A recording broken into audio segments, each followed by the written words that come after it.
Bersama saya Peggy Maria, inilah Mediasi Media.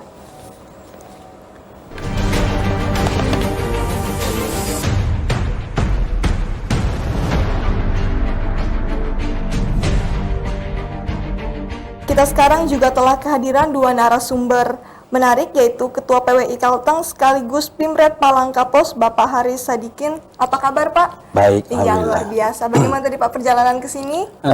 Lancar. Iya, puji Tuhan Pak ya. Dan ada Ketua IJTI Kalteng, Bapak Tantowi Jauhari. Apa kabar Pak? Kabar baik. Iya, luar biasa. Bagaimana Pak tadi? Perjalanan ke sini Pak? Luar biasa Pak ya. Sehat Pak? Sehat Pak. Iya, luar biasa. Baik. Baik saudara, saat ini Kalteng sudah memiliki pasangan calon gubernur dan wakil gubernur, dan media menjadi sarana penyampai informasi bagi masyarakat. Boleh saya minta tanggapan atau pendapat Bapak secara singkat mengenai posisi media di tengah konstelasi pilkada, Pak? Kita ke Bapak Haris dulu. Soal posisi media kita harus lihat dulu dari segi aturannya, karena memang media secara umum posisinya tidak bisa juga dikatakan dia berada di tengah-tengah. Kalau kita berbicara posisi media di Amerika sendiri, pada konstelasi pemilu presiden tahun ketika itu Obama melawan, saya lupa lawannya itu siapa, New York Times tidak bisa mengatakan bahwa dia netral, bahkan secara gamblang dia mengatakan bahwa mereka mendukung Barack Obama. Kemudian pada tahun 2019 The Jakarta Post secara terang-terangan menyatakan bahwa mereka adalah pendukung Jokowi, termasuk media Indonesia, Metro TV maupun TV One dan media-media lain. Jadi secara aturan memang tidak ada yang mengharuskan media itu netral.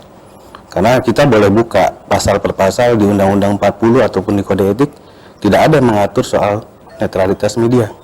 Oh, seperti itu ya Pak. Tapi menurut Bapak sendiri, untuk sebagai media nih Pak, apakah benar apabila ada kepemihakan terhadap salah satu pasangan calon seperti itu Pak? Itu sah-sah saja. Sah-sah saja. Sah-sah saja. Karena kan di dalam Kode Etik hanya diatur soal independensi. Independensi itu adalah sesuatu yang mengharuskan media memberitakan fakta sebenarnya tanpa beretikat buruk. Itu sudah diatur di dalam pasal 1 Kode Etik, dan penjabarannya juga ada 4 ayat. Jadi di penjabaran itu pun satu pun tidak ada mengatakan bahwa media harus netral. Kalau berarti sah-sah saja Pak ya? Menurut saya sah-sah saja ya Pak ya. Akan menggiring opini yang salah apabila seperti apa Pak media itu sendiri Pak? Tidak juga. Yang penting kuncinya media dalam membuat sebuah berita, apakah itu visual, audio, atau misalkan berbentuk naskah, dia tidak menggiring ke sesuatu yang mengarah fitnah atau hoax. Oh ya, baik. Kalau untuk Bapak Tantowi Jauhari sendiri Pak, bagaimana pendapatnya Pak? Iya, posisi media sendiri di tengah konstelasi pilkada, Pak. Ya, saya juga sangat sependapat dengan Pak Haris ya, Pak ya. Iya. Ini sebenarnya sudah kita beberapa kali kita diskusikan perbincangan antar media, kawan-kawan televisi maupun media. Tapi jangan terlalu kebablasan lah, artinya ada rambu-rambu juga. Netralitas betul kata ketua, ada yang diatur di situ. Kemudian tapi yang jelas kita jangan sampai jadi partisan lah gitu. Kalau misalkan terjadi Pak, itu seperti apa Pak? Misalkan ini ada media yang memang bermain peran di balik layar Pak untuk kesuksesan dari salah satu paslon seperti itu ada Pak. namanya teater di balik panggung ya. Oh iya itu Pak, maksud saya dari Pak. sajian berita juga kelihatan, tapi yang namanya kan semuanya itu adalah kebijakan dari newsroom pusat di Jakarta kalau TV nasional, tapi kalau lokal kan TV lokal di kebijakan newsroom di lokal situ sendiri. Nah mungkin juga pemilik medianya yang bersahabat dengan salah satu calon, tapi kita menghimbau kepada wartawan, carilah data fakta sebanyak-banyaknya, terus sajikanlah itu kebijakan nanti diatur oleh media masing-masing. Ya, ngerti, Pak. Dampaknya kan nanti dia akan ke media itu sendiri gitu loh. Iya, supaya tidak ada pemberitaan yang salah atau yang miring Betul, ya Pak ya. Iya betul. benar. Saya ada pertanyaan lagi nih Pak. Bagaimana pandangan Bapak terhadap posisi media menurut aturan masing-masing organisasi nih Pak dalam menghadapi pilkada? Ya, ini pilkada ini kan pesta 5 tahunan. Iya Pak, benar demokrasi. sekali. Tolonglah disikapi dengan santai, enjoy. Jangan sampai kita seolah hal-hal yang sangat seperti kita takutkan. Iya. Tapi kita enjoy, namanya pesta kan begitu. Artinya kita juga terlibat enjoy. Dan kemarin kan sudah ada deklarasi damai oleh calon. Nah, bagaimana kita selalu mengingatkan calon ataupun tim, ada beberapa kesempatan yang salah satunya hoax tadi, kemudian tetap mengedepankan jangan sampai sara, kemudian kebersamaan itu lebih penting.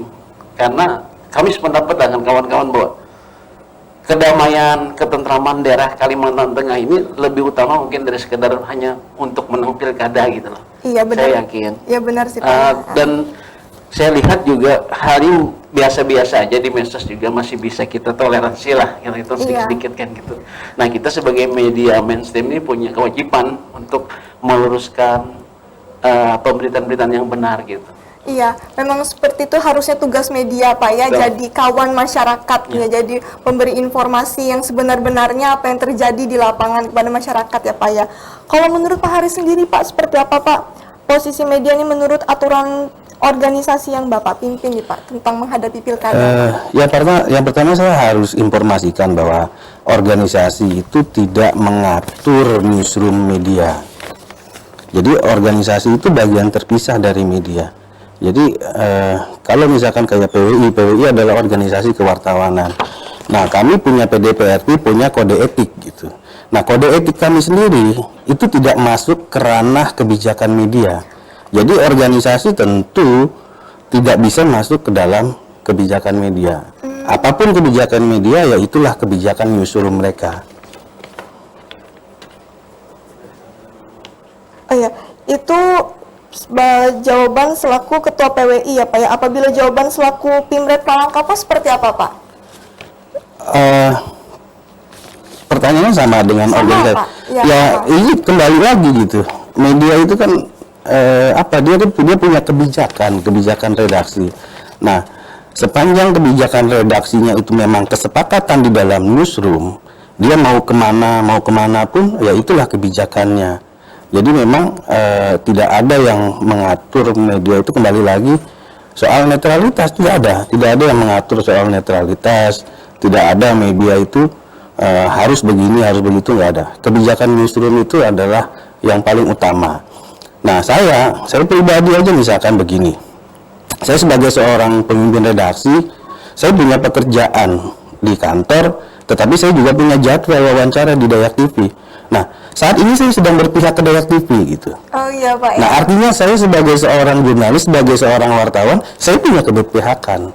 Dan sampai kapanpun tidak akan pernah ditemukan media itu netral. Dan ini kan sudah kita diskusikan banyak dengan Mas Arief Wibowo, dari Dewan Pers, bahwa Mas Arief sendiri juga mengakui bahwa sampai kapanpun media itu tidak akan pernah netral, pasti akan berpihak. Tapi bagaimanapun caranya kita berusaha untuk menjaga agar informasi yang disampaikan media itu tetap baik Pak ya. Itu kuncinya di kode etik. Kuncinya di kode etik. Pasal 1 soal independensi, soal pasal 2 kita pemberitaan yang tidak mengarah kepada isu sara, fitnah dan lain-lain. Iya, benar, itu ada 3 pasal mengatur bagaimana media itu menyikapi sebuah pemberitaan meskipun dia harus berpihak. Baik Pak, sebelum break Pak, saya mau tanya lagi. Melihat fakta di lapangan, seperti apa menurut pandangan Pak Haris sendiri? Apakah sudah berjalan sesuai prosedur Pak? Sepanjang ini masih sesuai prosedur. Berarti tidak ada penyimpangan tidak ada ya? penyimpangan dan tidak ada pelanggaran kode etik yang dilakukan kawan-kawan oleh media. Tentunya kalau ada pelanggaran kode etik atau pelanggaran undang-undang, pasti ada pengaduan. Nah, pengaduan itu ada 2 cara. Yang pertama ke Dewan, pastinya sengketa pemberitaan itu pasti akan diselesaikan di Dewan Pers. Sebenarnya kalau kita mau jujur sih, sepanjang media itu masih berpedoman pada kode etik dan undang-undang, dia berpihak ke arah manapun itu tidak akan terjadi persoalan. Yang penting tetap pada jalurnya. Tetap ada jalurnya. Iya. Ya sekarang coba kita lihat. Ketika di Jakarta Pos menyatakan dukungan kepada Jokowi, apakah Jakarta Pos kena sanksi? Enggak ada. Karena memang secara undang-undang tidak diatur. Jadi gitu. memang siapa saja bebas untuk Bebas. pilihan apa ya. Lalu misalkan sekarang pada saat sekarang ada media menyatakan saya mendukung calon si A, itu sah-sah saja. Asal jangan sampai berita yang disampaikan itu menggiring. Beritikat buruk. Nah, iya. Itu kuncinya. Jangan beritikat Menjelekan buruk. paslon yang lain. Iya, asal seperti kalau kita itu. menjelekan itu kan itu sudah kuncinya adalah mempunyai itikat buruk terhadap orang lain. Ya, pada intinya media adalah salah satu wadah informasi masyarakat yang benar-benar harus bisa jujur, transparan, dan akuntabel, Pak ya. Betul. Yang penting kuncinya di independensi ya. Iya, benar. Kalau menurut Pak Tantowi sendiri, Pak, seperti apa, Pak? Di lapangan apa Di pernah lapangan kita melihat sama rekan-rekan tetap rohnya tetap jaga menyediakan ini ya, perbedaan perbuat tangan ya, Pak ya. Itu kunci kalau perbuat saya itu selain kita punya kode etik. Jadi kalau kita meliput harus dua sisi gitu loh. Kita nggak bisa cuma dapat dari fakta A, fakta B juga itu balancing. Iya, kayak koin, Pak ya, harus dua Keperbocet sisi. namanya. Nah, orang salah itu pun harus kita beri kesempatan dia ini. Iya. Tapi yang tadi saya bilang, saya diskusi sama teman-teman, ini kan pesta demokrasi. Iya, benar. Ya, enjoy aja lah kita dan kita bagaimana kan. Intinya asal jangan sampai menggiring opini yang buruk ya, Pak Iya, ya. soalnya masyarakat. kalau media kalau kita sedikit bicara sebagai penyejuk pada saat terjadi kehangatan. Iya, Tapi kita benar. juga perlu penghangat saat kejadian. Ada apa nih kalau dia adem ayam aja, kadang kan nggak ada ramenya juga.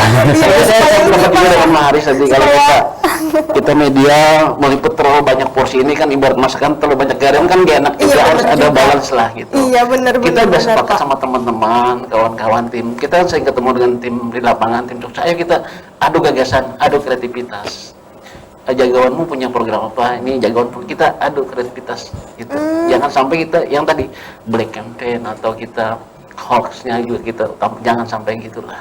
Jadi kita ada kelihatan sih masyarakat. Jatuhnya justru baik, Pak ya. Ya. Saling menunjukkan saling menunjukkan kualitas baik antara salah Betul. satu ya, Pak ya. Nah, ini Wah, luar biasa. media punya peran untuk menyampaikan kepada masyarakat, kan masyarakat yang memilih pengantin nanti siapa yang akan Iya, benar. gitu. Jadi Saya- masyarakat dapat informasi yang sebagus-bagusnya. Benar. Saya ini Pak dapat pelajaran baru hari ini, Pak, benar-benar luar biasa. Sama sekali saya bisa berbicara, berbincang ya.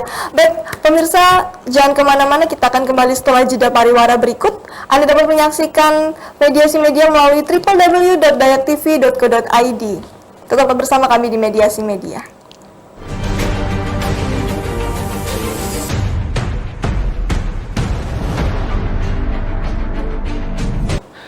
Itu tadi, saat ini kita sangat berperan, apalagi dalam kondisi seperti ini, di mana kita susah untuk mengumpulkan massa karena ada aturan protokol kesehatan.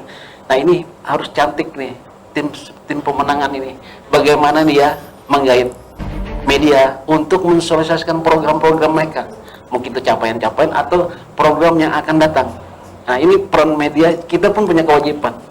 Sukses pilkada ini juga sangat tergantung dengan partisipasi Iya, masyarakat, benar. kemudian Benar sekali, media, kemudian penyelenggara yang sejauh ini kita menilai penyelenggara cukup bagus, kita diberi akses untuk ke dalam informasi dan kita juga sangat memahami kalau ada aturan-aturan main seperti saat pendaftaran kemarin kan kita sempat dalam artian bergiliran masuknya itu untuk kesehatan semua Untuk sebenarnya menjaga karena protokol kondisi kesehatan ya, protokol Pak, ya. kesehatan. Ya, tadi saya terima kasih dan ini juga jadi bahan nanti kita bincangkan lagi dengan Iya. kawan bahwa ada titipan masyarakat Iya, Pak. milenial bahwa bagaimana media itu tidak terlalu sampai Iya. berpihakan begitu. Tapi ya kita nanti kita godok lagi sama teman karena kita meskipun saya di JTI dengan PWI sering ketemu di lapangan ngobrol, iya, Pak, ya. ngopi kita bahwa kita membahas hal-hal yang seperti tadi. Iya. Yang lagi. Tadi yang saya tangkap, Bapak di segmen sebelumnya mengatakan bahwa sejauh ini belum ada terjadi hal-hal yang sangat signifikan ya, Pak ya. Betul. Ini apabila terjadi, apakah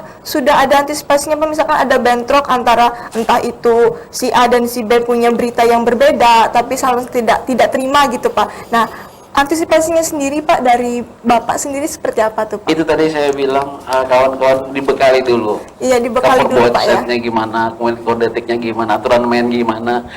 Jadilah penyejuk, jangan kita sampai menjadi hal yang membuat memanaskan sesuatu yang saat ini terjadi kan gitu ya Ketua ya. Siap. Kita penyejuk bisa mengangkat. Jadi bagaimana kawan-kawan menyajikan berita itu jangan sampai berdampak ke belakang atau berdampak pada hal yang tadi bentrok di lapangan. Saya pikir ya kita akan mendiskusikan ini gitu. Sampai saat ini memang belum terjadi, semoga enggak lah. Tapi saya yakin kawan-kawan pada dewasa semua kok, karena kan kita udah melakukan UKW, UKJ juga, jadi mereka dibekali. Kalau misalkan terjadi gimana Pak? Kalau terjadi pun gimana? Nggak tahu kenapa nih Pak, saya pengen banget dapat jawaban nih Pak. Kalau misalkan terjadi itu gimana Pak? Saya harap jangan sampai terjadi. Jangan sampai terjadi ya. Betul. Tapi antisipasinya sudah disiapkan Pak ya. Disiapkan, Iya. Kalau menurut Pak Haris sendiri seperti apa Pak?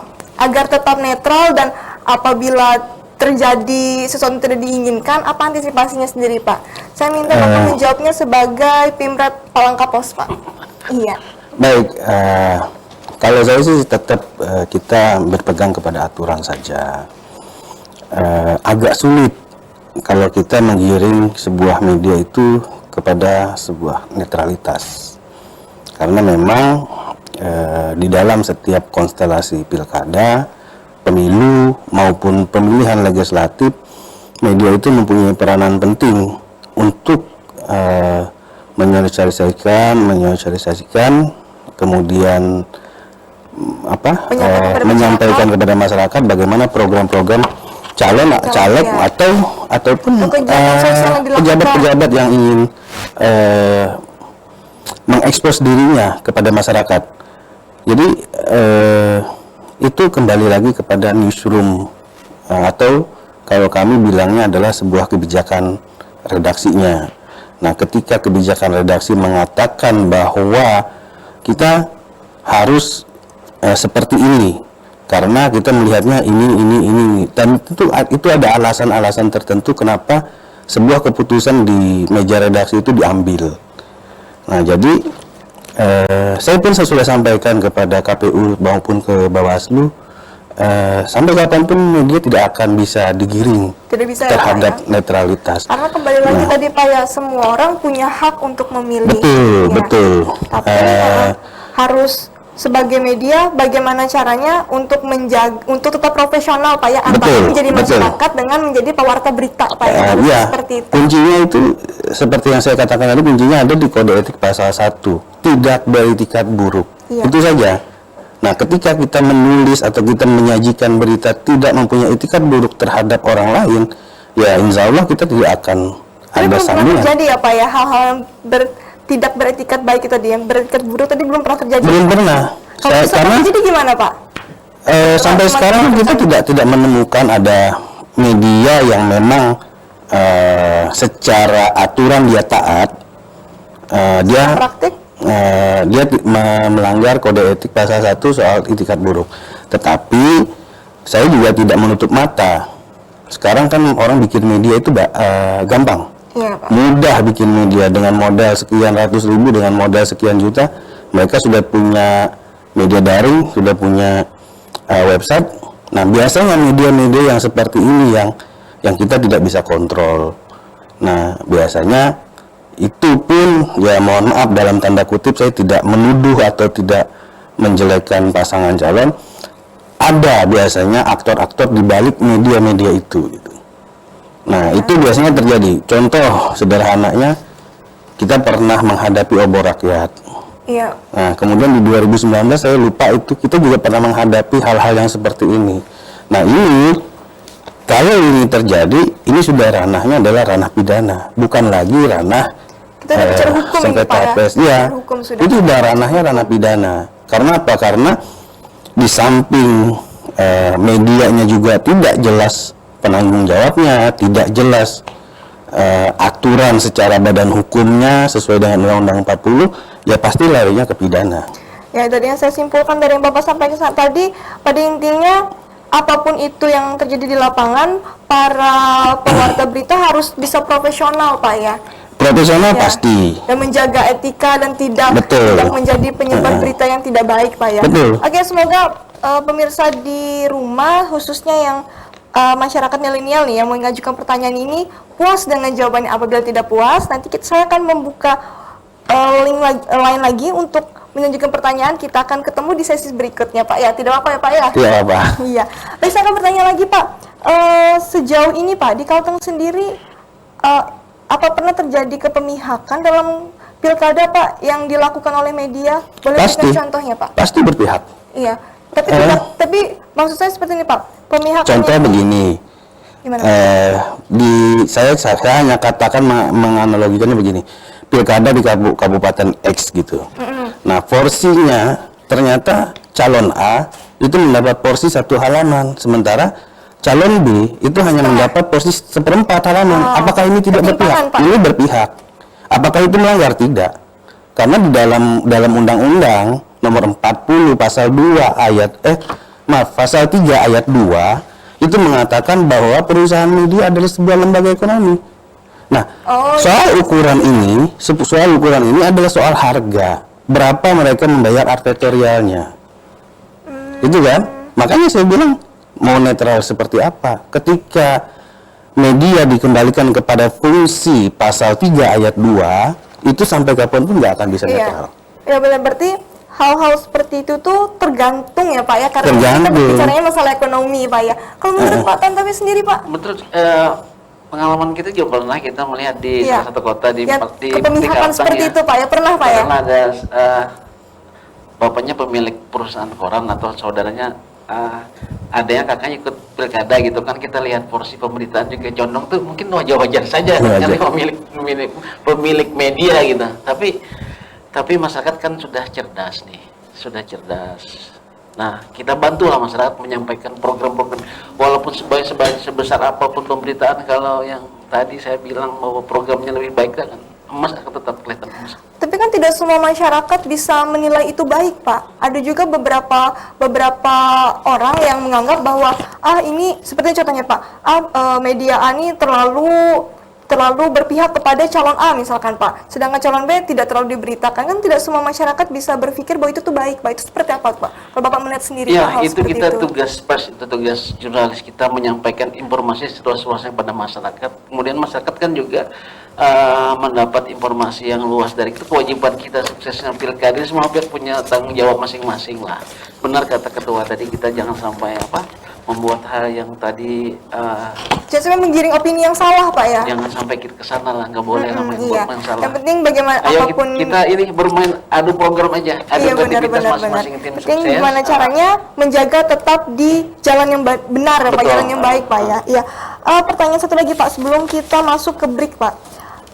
Sejauh ini apa yang sudah organisasi Bapak lakukan Pak dalam menyikapi pembelahan media? Nah, menurut Bapak sendiri, seberapa besar potensi terjadinya pembelahan media khususnya di Kalteng sendiri, Pak? Kita bicara pengalaman yang sudah-sudah ya. Iya, pengalaman Pak. Kita bercerita pengalaman yang sudah ya, Pak ya. Saya pikir juga terlalu belah-belah juga, nanti sudah usai pilkada kumpul juga kok semua. Oh iya. Kumpul semua karena kan kita satu rumpun nih. Satu rumpun bahwa kita ini kan rumah betang, rumah besar. Saya pikir satu keluarga juga ada yang dukung sebelah sini, ada sebelah sini. Iya benar sih. Itu kan hak Pak ya. Ya, yuk kita berpesta dengan adu program tadi, adu kreativitas. Nah, fungsi kita tadi jangan sampai mengiring yang salah. Tapi tidak pernah ya Pak ya. Misalkan di dalam satu forum itu, forum A nih, misal kita bicara forum apa, itu terdiri dari beberapa wartawan atau apa gitu yang karena si A dan si B berbeda pilihan akhirnya menciptakan suasana yang tidak nyaman. Pernah tidak seperti itu ya, Pak? Kalau wartawan kan dia tergantung penugasan redaksi ya. Oh gitu ya Pak ya. Penugasan dari medianya. Kan misalkan dua calon, kamu tugas di sini ya. Bukan berarti dia pendukung kan, tapi yang tetap berpegangan tangan Pak ya. Kan di dalam bilik juga gitu. Oh iya, berarti tetap aman Pak ya. Iya. Bisa saja dia karena penugasan tadi mungkin dia lebih suka calon kan dia tugas dari kantor, wajib dia ya, jadi menugas. Jangan kita justice bahwa dia pendukung itu, jangan. Karena itu memang tugas dia berita. Iya. Tapi ya itu tadi salah satu pertanyaan dari masyarakat juga itu Pak saya sampaikan. Iya. Jadi memang masyarakat ini sekarang udah mulai kritis Pak dengan hal-hal seperti ini. Kalau Pak Ari sendiri Pak, pengalaman yang sudah Pak? Kalau pengalaman saya selalu ingatkan kawan-kawan begini. Saya juga pernah bertugas di lapangan. Sekitar tahun 2010 saya 2008, 2009, 2010 saya terlibat dalam liputan-liputan pilkada. Kami selalu bilang begini, oke, kita liputan di calon A, Anda liputan di calon B, kemudian yang satunya lagi liputan di calon C. Anda kembali ke kantor, Anda tetap menjadi karyawan. Anda kembali ke kantor, Anda tetap akan jadi wartawan. Ya kenapa? Ya kita bekerja saja secara profesional. Nah ketika kita mendapat tugas di lapangan meliput calon A, ya profesional. Kita melakukan pekerjaan kita. Nah termasuk sama ketika kita mengambil sebuah kebijakan di newsroom, ya kita profesional menjalankan itu gitu. Nah, terlepas dari apapun itu nanti kita kembali kepada masyarakat, ya kita tetap harus menjadi masyarakat sendiri gitu. Iya, baik, saya berharap dengan adanya perbincangan kita hari ini nih Pak ya, pemirsa di rumah jadi lebih terbuka dan jadi lebih semakin memahami bahwa posisi media ini sendiri adalah sebagai penyampai informasi yang baik, jadi sebagai sahabat dari masyarakat sendiri, dan tidak, sekalipun ada kepemihakan, tapi itu tidak menggiring kita untuk menciptakan opini yang buruk ya Pak ya. Ya, baik pemirsa, kita akan kembali setelah jeda dan pariwara berikut. Anda juga dapat menyaksikan program Dayak TV melalui Google Play Store, yang Anda download aplikasinya itu Dayak TV.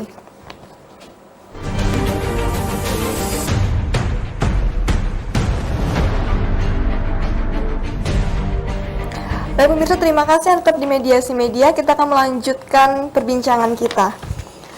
Baik Pak, saya ke Pak Aris dulu Pak ya. Saya mau menanyakan, dapatkah idealisme jurnalis terbebas dari kepentingan politik praktis Pak? Karena sesungguhnya saya pernah mendengar seperti ini Pak, media itu tidak boleh bersikap partisan, apalagi hanya mementingkan golongan tertentu. Dengan kata lain, media harus independen meskipun mereka memiliki kedekatan dengan pasangan calon pilkada. Nah, seperti itu gimana Pak menanggapinya Pak? Intinya sih tetap kembali kepada newsroom.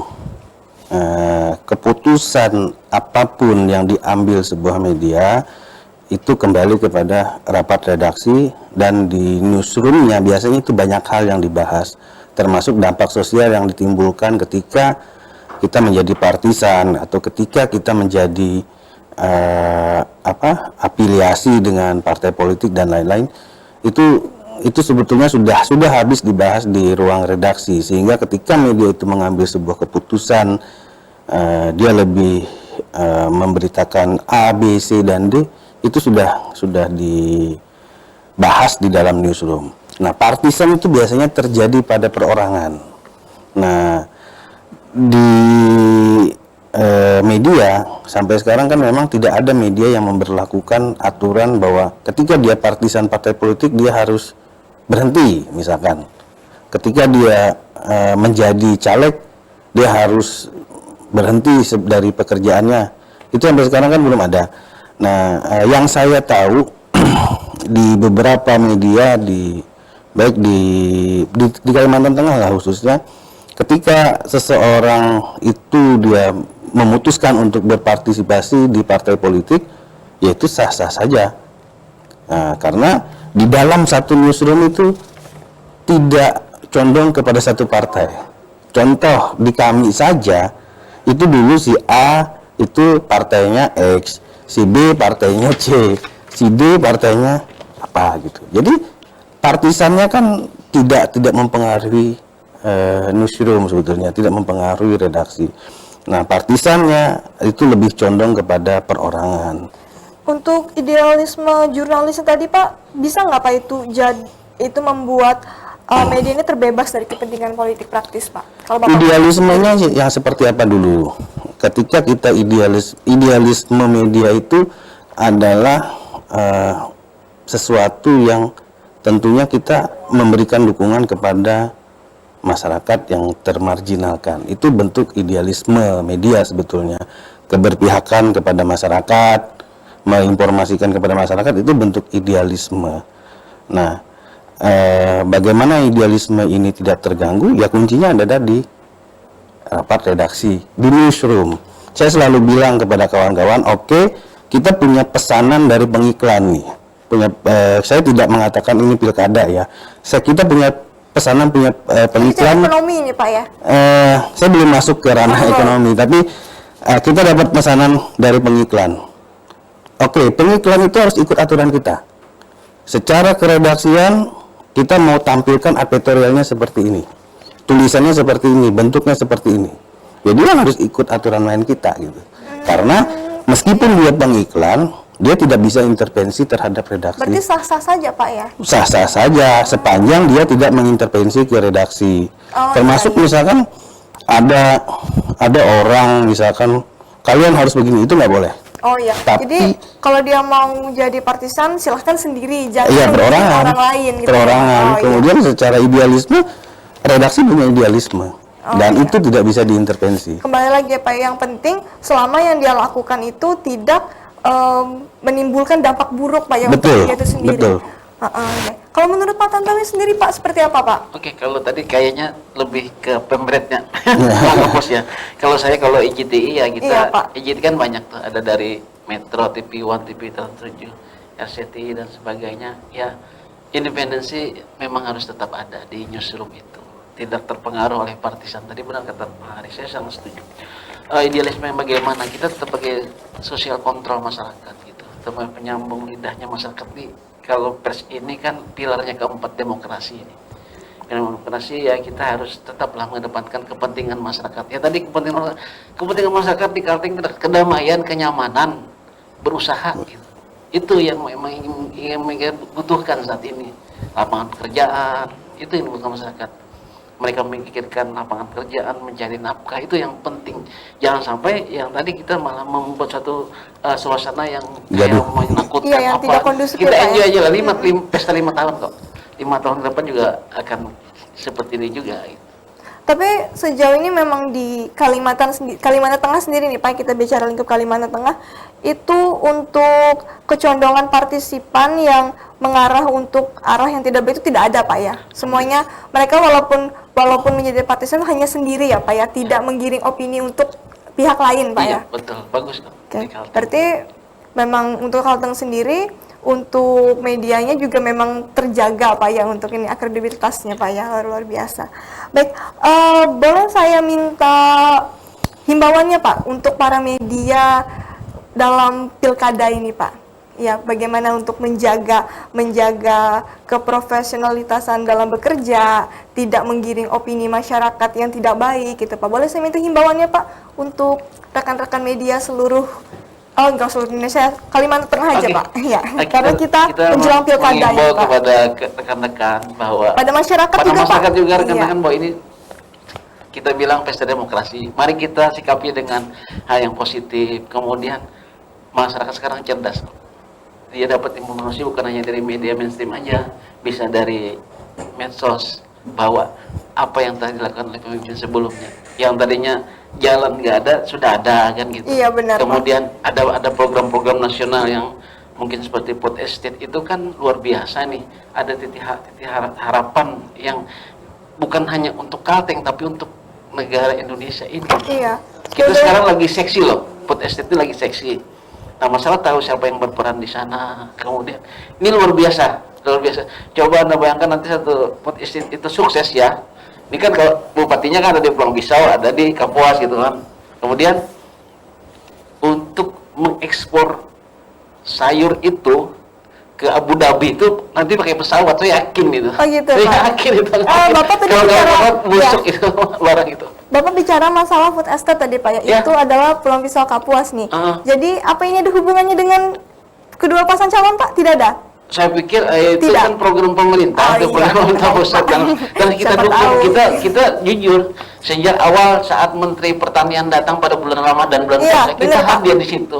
Itu acaranya kan expose, gede ya. itu kan, Pak, ya. Jadi Memang kawan-kawan media Humas juga memfasilitasi. Kita gantian, kita ekspos terus ini, kita dukung terus kita kita sampaikan pada mereka, ini loh programnya, ini loh programnya. Dan itu harapan. Tapi Kalimantan Tengah sih memang sekarang udah makin berkembang sih Pak ya. Di samping hal-hal buruk yang terjadi, kita nggak nutup mata juga bahwa memang Kalimantan Tengah sendiri itu udah mulai berkembang, Pak. Udah mulai banyak dikenal masyarakat, tidak hanya Indonesia sih menurut saya Pak, dunia malah. Iya. Karena Kalimantan kan paru-parunya dunia nih, jadi seluruh dunia tahu lah seperti apa indahnya Kalimantan ya. Jadi tugas kita lagi nih Pak ya untuk menjaga ketertibannya, keamanannya, salah satunya melalui media. Ya, itu saya pesankan tadi mungkin masyarakat yang menginginkan kedamaian, kenyamanan, Iya, benar. berusaha. Dan masyarakat tahu kok yang tadinya jalan nggak ada kan sekarang sudah ada. Iya. Sudah ada Jadi- program-program nasional juga jembatan ya, kita lihat lah saat Iya, ini. jadi walaupun apapun yang diberitakan media kembali ke masyarakat lagi Pak ya, seperti apa menyikapinya, entah menyikapinya dengan positif atau negatif Pak ya. Iya. Bapak Paris Pak bisa memberi himbauan juga Baik, Pak. media itu kan pada prinsipnya hanya penyampai informasi. Nah, penilaiannya apakah ini nantinya menjadi konsumsi masyarakat, masyarakat kembali yang menilainya. Masyarakat yang memilah apakah informasi ini bagus untuk mereka atau tidak. Tapi pada intinya, media pasti akan memberikan informasi yang terbaik untuk masyarakat. Media akan menyajikan fakta-fakta yang terbaik untuk masyarakat tanpa beritikat buruk terhadap orang lain. Itu pasti sudah dilaksanakan. Apalagi media-media di Kalteng ini kan udah rata-rata sudah mempunyai sertifikasi semua gitu. Jadi ketaatan mereka terhadap aturan, ketaatan mereka terhadap undang-undang maupun kode etik itu sudah tidak diragukan. Nah, yang banyak isu-isu berkembang itu justru di media sosial. Iya, Nah, inilah di mana peran media meluruskan Iya, benar, isu-isu yang ada di media sosial supaya ini tidak menjadi bias. Iya, benar. Supaya isu-isu ini Tidak tidak menjadi bercabang, Pak, ya. liar. Tidak bercabang Tidak seperti menjadi itu. liar. Dan itu kan terjadi di media sosial itu yang si A menyerang si B, si B menyerang si C. Itu kan sudah terjadi dan terus terjadi. Nah, inilah tugas media bagaimana meluruskan isu-isu itu. Ini loh kebenarannya, ini loh kebenarannya, ini loh kebenarannya. Nah, masalah masyarakat mau percaya atau tidak kita menyajikan kebenarannya, kita punya fakta gitu. Iya, benar, Itu. Nah, jadi kawan-kawan baik itu masyarakat maupun terutama khususnya pekerja-pekerja media. Pekerja media saya ingatkan kembali kepada kode etik. Ketika mereka kembali kepada kode etik, insya Allah mereka tidak akan bersentuhan dengan hukum. Kemudian buat masyarakat, pandai-pandailah memilah informasi. Jangan langsung buah informasi itu langsung ditelan bulat-bulat. Nah, saya yakin bahwa masyarakat itu masih percaya terhadap media mainstream ketimbang media sosial. Karena apa? Karena media mainstream, media massa, media cetak, elektronik maupun media daring itu apapun yang diturunkan itu dipertanggungjawabkan secara undang-undang. Sementara di media sosial itu dipertanggungjawabkan perorangan, bahkan orangnya juga nggak jelas. Iya, benar sih Pak. Jadi saran saya ya, Kembali. informasi apapun yang diterima Harus bisa dipilah. tolong dilakukan cross check kembali. Iya, benar. Tolong ditelaah kembali apakah informasi ini benar atau tidak. Jangan ketika dapat informasi Langsung ditolak. karena junjungan saya adalah calon X, Iya. saya harus share ini. Betul. Padahal informasinya Itu tidak benar betul, gitu. Betul. Iya. Kayak yang kita produk itu produk jurnalistik. Gitu. Produk jurnalistik benar, itu benar. adalah produk yang dipertanggungjawabkan Iya, secara Pak. undang-undang. Gitu. Memang masyarakat kembali ke masyarakat sendiri Pak ya, Iya. harus cerdas dalam memilah informasi yang diterima Pak ya. Diterima, Jangan betul. sampai ini terima berita A itu langsung oh iya itu benar. Nah, sedangkan kita belum membaca, belum membandingkan dengan berita B, C, D, E Pak ya, benar-benar. Bandingkan saja. Kembali ke media massa, mereka dipertanggungjawabkan secara undang-undang. Saya yakin media massa yang dipertanggungjawabkan secara undang-undang tidak akan membohongi masyarakat. Itu kuncinya sebetulnya. Tapi gini Pak, tadi saya langsung tiba-tiba ada sedikit pertanyaan nih Pak, sedikit saja. Nih, bagaimana masyarakat tahu berita yang diterima itu benar atau tidak Pak? Misalkan seperti ini, saya misalnya menerima berita A Pak, jadi saya ingin membandingkannya dengan media lain. Nah, bagaimana saya bisa tips nih Pak untuk masyarakat nih, bagaimana bisa menentukan berita itu benar atau tidak? Supaya kita dapat nih Pak gambaran berita yang terpercayanya yang mana, seperti itu Pak, maksud saya. Sebetulnya yang sederhana begini, ketika kita menerima informasi, coba cek dulu berapa media yang memberitakan hal yang sama. Nah, ketika berapa media memberitakan hal yang sama, lihat lagi medianya seperti apa. Kalau medianya nggak jelas juga, Pak ya, track recordnya dilihat, track Pak, ya. recordnya seperti apa? Track record medianya seperti apa? Ketika dia nggak jelas, ya udah ditahan dulu lah. Nah, kemudian untuk meneliti ini juga, Kominfo itu sebetulnya sudah punya satu mesin pencarian yang saya pikir cukup canggih.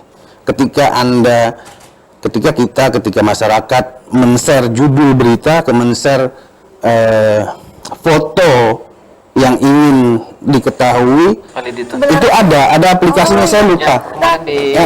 Pemirsa, ini benar-benar informasi yang sangat berguna. Tapi silakan dicek di website Kominfo, itu ada dia punya aplikasi khusus yang memang melakukan pengecekan.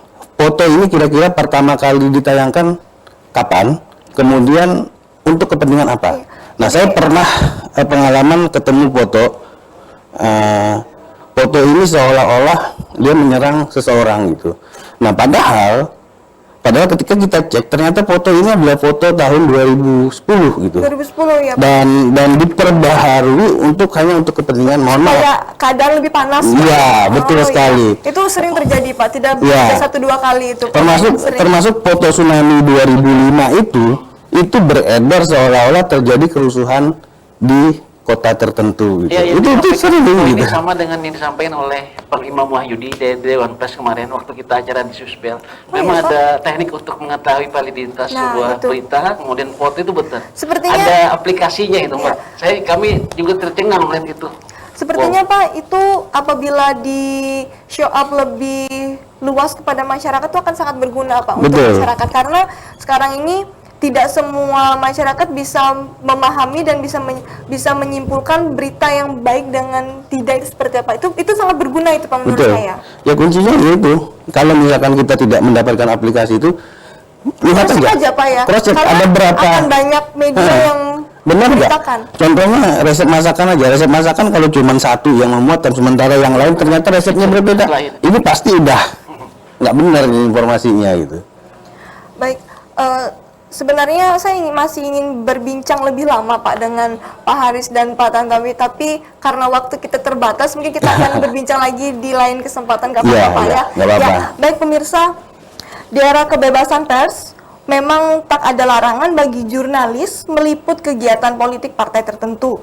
Namun posisi media harus jelas dalam arus politik pilkada. Apakah media itu secara terbuka turut menjadi sarana politik praktis karena kedekatan calon pimpinan daerah dengan media, atau media memainkan peran berada di balik layar teater politik pilkada? Memungkinkan media bersikap netral atau justru berpihak kepada kelompok tertentu? Bagaimana pendapat Anda? Nilai mediasi media, posisi media di tengah konstelasi pilkada. Terima kasih. Anda selalu menyaksikan mediasi media. Mewakili kru yang bertugas, saya Peggy Maria, saya mengucapkan sampai jumpa.